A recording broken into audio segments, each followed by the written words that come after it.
shadow government that is strengthening its iron grip over the United States at the very same time.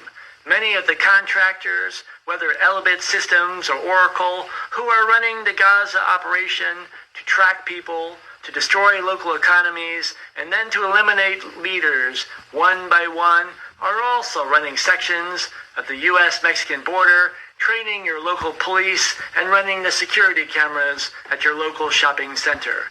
They are beefing up their targeting of American citizens through illegal and unconstitutional means as I speak to you now. That is to say that the Gaza you see today is your neighborhood tomorrow.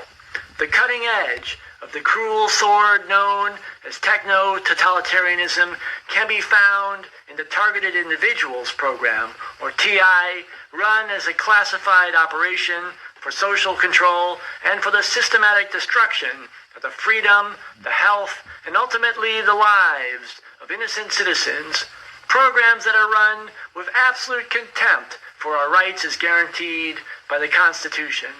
These programs target the innocent, and they aim to develop and perfect systems for social control and for the selective oppression of individuals and groups.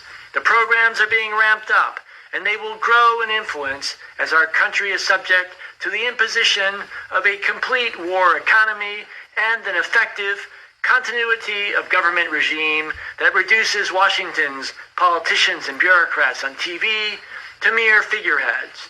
Currently, the Targeted Individuals programs are wrapped in secrecy, but their implications for our society slowly are being unveiled before a public that has been blinded by fake news, dumbed down by the insipid, the salacious, and the titillating in a degraded culture of narcissism.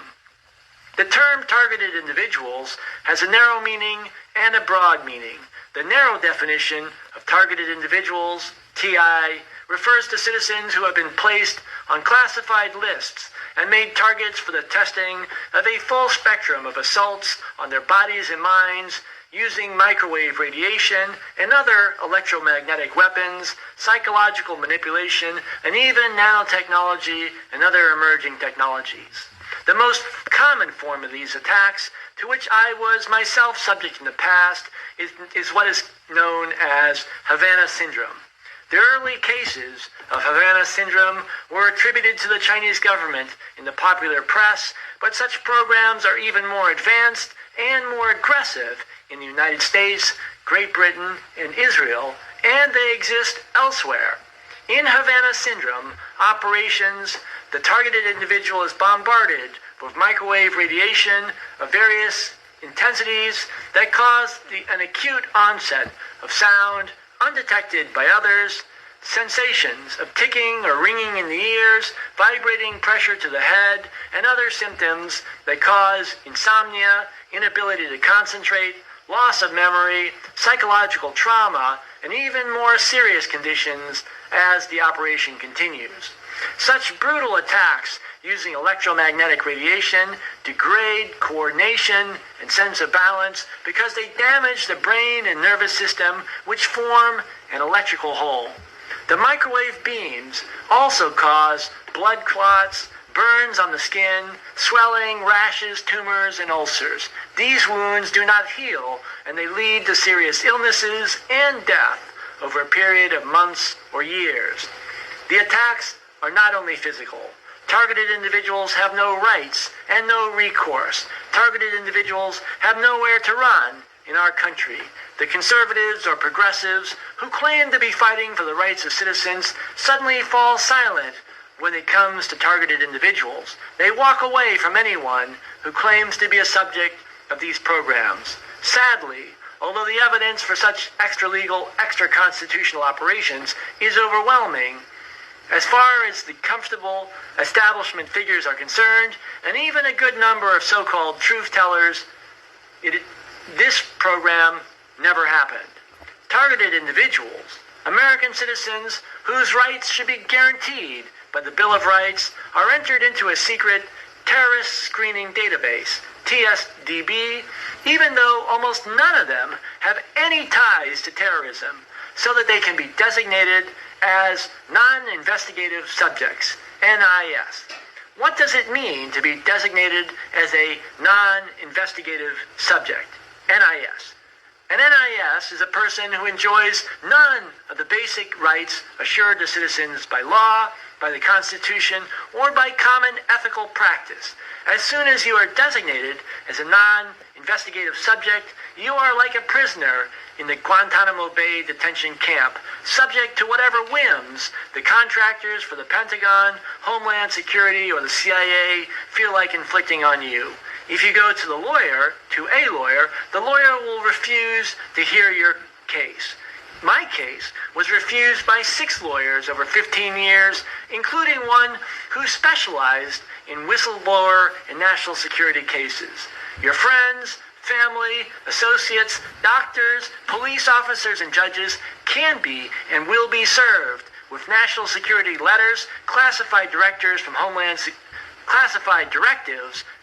Security or other agencies that tell them that they must refuse to talk to you or assist you. Few indeed are the number of people who will try to help such targeted individuals. Local police and ambulance dispatchers will refuse 911 calls from targeted individuals.